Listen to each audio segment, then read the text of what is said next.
کل تک شادیوں میں دکھاوا تھا، کل تک ظاہری اعمال میں دکھاوا تھا، اور اب لوگوں کے یہاں عبادت میں بھی دکھاوا پیدا ہو گیا۔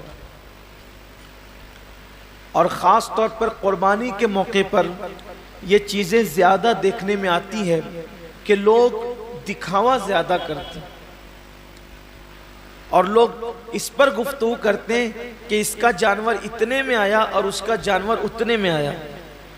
آپ جانور کتنے کا لاتے ہیں یہ اللہ کے نزدیک اہم نہیں ہے، آپ جانور کتنے کا لاتے ہیں یہ اللہ کے نزدیک اہم نہیں ہے، آپ جانور کیوں لا رہے ہیں یہ اللہ کے نزدیک اہم ہے۔ اس لیے کہ حدیث پاک میں آتا ہے کہ قیامت کے دن جب انسان کے اعمال کا دفاتر لے کر فرشتے اللہ کی بارگاہ میں پہنچیں گے تو ان کی نیکیاں بہت ساری ہوگی، اور فرشتے پیش کریں گے اللہ یہ کتنی نیکیاں لے کر کے آیا ہے؟ اللہ فرمائے گا فرشتوں تم نے صرف نیکی لکھی ہے کہ اس نے نیکی کی ہے، تمہاری نظر نیکی پر ہے، میری نظر نیکی کیوں کی ہے اس پر ہے، کیونکہ وہ علیم بذات الصدور ہے، وہ علیم و خبیر ہے۔ اللہ فرماتے ہیں کہ اس نے کیا کیوں ہے، اس پر میری نظر ہے۔ اے میرے فرشتوں اس نے نیکی تو کی ہے مگر میرے لیے نہیں کی ہے، اس لیے اسے گھسیٹتے ہوئے جہنم کے اندر لے جاؤ۔ انسان کتنا لگا رہا ہے یہ قیمتی نہیں ہے، کیوں لگا رہا ہے؟ للہ رب العالمین، اللہ کے لیے ہونا چاہیے۔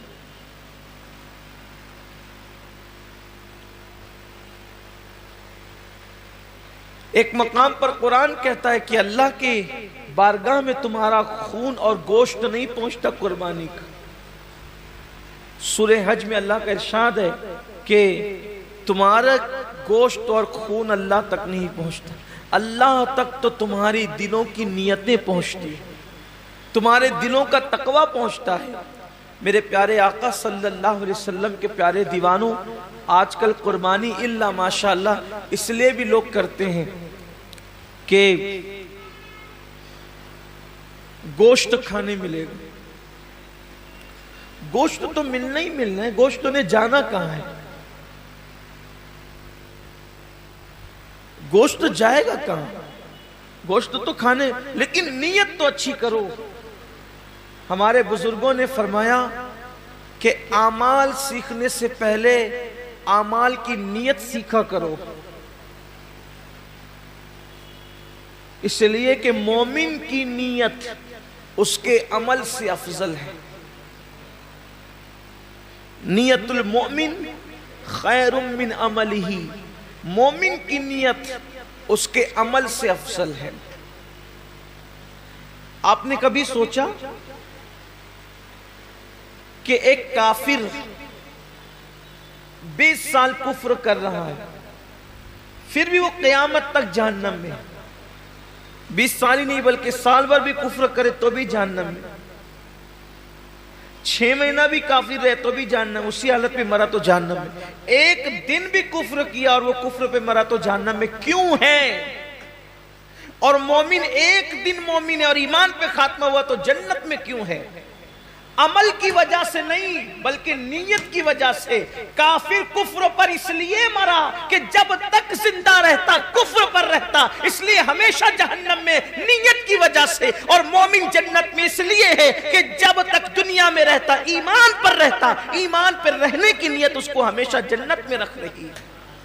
یہ انسان کی نیت کی اہمیت ہے، یہ انسان کی نیت کی اہمیت ہے کہ رہا تو ایک دن ایمان پر مگر نیت بھی ہمیشہ ایمان پر رہے گا، اس لیے ہمیشہ کی ایمان پر رہنے کی نیت اس کو ہمیشہ جنت میں رکھے گی، اور اس کو ہمیشہ کفر پر رہنے کی نیت اس کو ہمیشہ جہنم کے اندر رکھے گی۔ پتہ چلا کہ نیتوں پر اجر ملتا ہے۔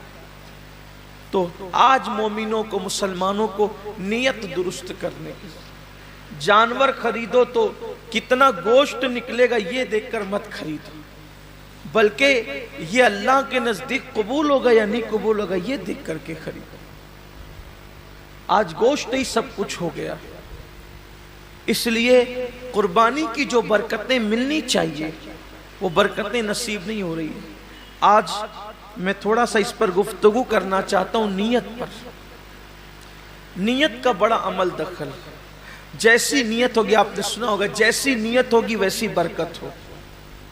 اور صرف قربانی ہی نہیں بلکہ سیکھ لیجئے کہ جو بھی عمل کرو اس میں نیت اچھی رکھو، اللہ کے لیے کرو، اللہ کو راضی کرنے کے لیے،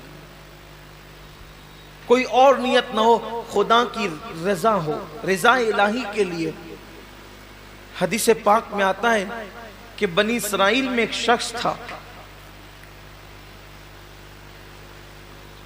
وہ راستے سے جا رہا تھا، اس نے راستے سے جاتے ہوئے ایک ٹیلا دیکھا،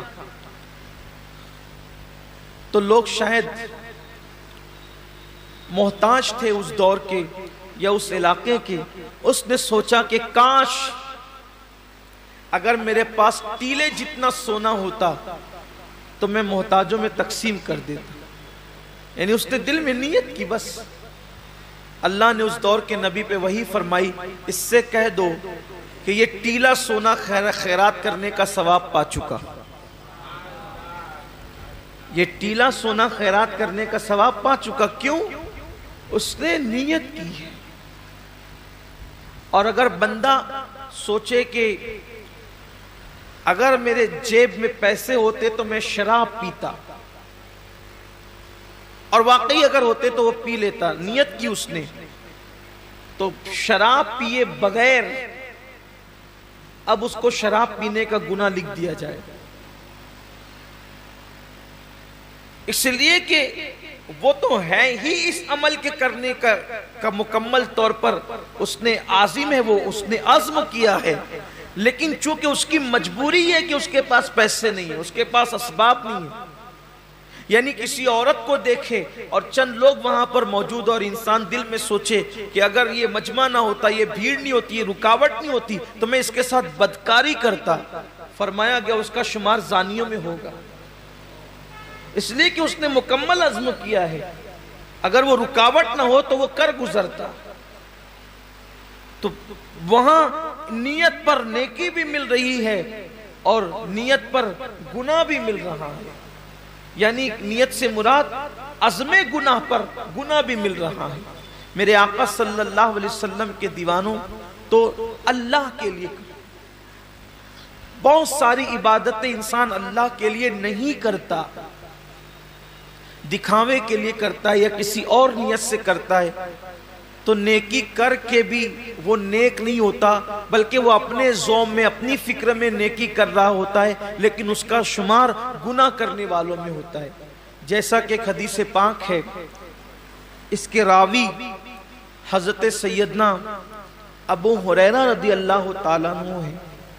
جب حضرت ابو ہریرہ رضی اللہ تعالیٰ عنہ تشریف لے گئے ملک شام، تو ملک شام پہنچنے پر لوگوں نے آپ سے عرض کی کہ اے صحابی رسول، اے اللہ کے رسول صلی اللہ علیہ وآلہ وسلم کے صحابی، آپ نے آقا کریم صلی اللہ علیہ وآلہ وسلم کی زیارت کی ہے، آپ ایک کام کریں کہ آپ ہمیں اللہ کے رسول علیہ السلام کی کوئی ایسی حدیث سنائیں جس پر ہم عمل کر کے نجات پائیں۔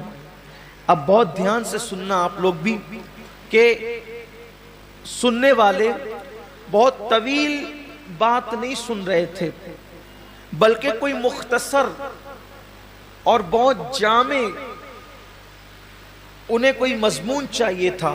یوں تو میرے آقا علیہ السلام کی ہر بات ہی جامع ہے، حضور نے جہاں جو بات کہی ہے اس بات کا کوئی جواب ہی نہیں ہے۔ میرے امام فرماتے ہیں، فصحا عرب کے بڑے بڑے تیرے آگے یوں ہے دبے لچے، کوئی جانے منہ میں زباں نہیں بلکہ جسم میں جان نہیں۔ حضور نے جب باتیں کہی ہے تو ان کی باتوں کا کیا کہنا، آج بھی آقا علیہ السلام کی حدیث پڑھی جاتی ہے تو انسان پر ایک عجیب سا کیف چھا جاتا ہے. جب دوسروں کی زبان سے گفتگو مصطفیٰ سنی جاتی ہے تو ایسا کیف آتا ہے. جب وہ اپنی زبان سے خود اپنی بات کرتے ہوں گے تو اس وقت تو کیف و سرور کا عالم کیا ہوتا ہوگا. تو آقا کریم صلی اللہ علیہ وآلہ وسلم کے صحابی حضرت ابو ہریرہ رضی اللہ تعالیٰ سے اہل شام نے کہا اے ابو ہریرہ آپ آقا کریم صلی اللہ علیہ وآلہ وسلم کی کوئی ہمیں ایسی حدیث سنائیں کہ جس پہ عمل کر کے ہم نجات پائیں. اب یعنی کہ سنا تو بہت تھا حضرت ابو ہریرہ نے لیکن اب کوئی ایسی روایت اس میں سے نکالنا ہے جو مختصر بھی ہو اور لوگوں کے لیے راہ نجات بھی ہو.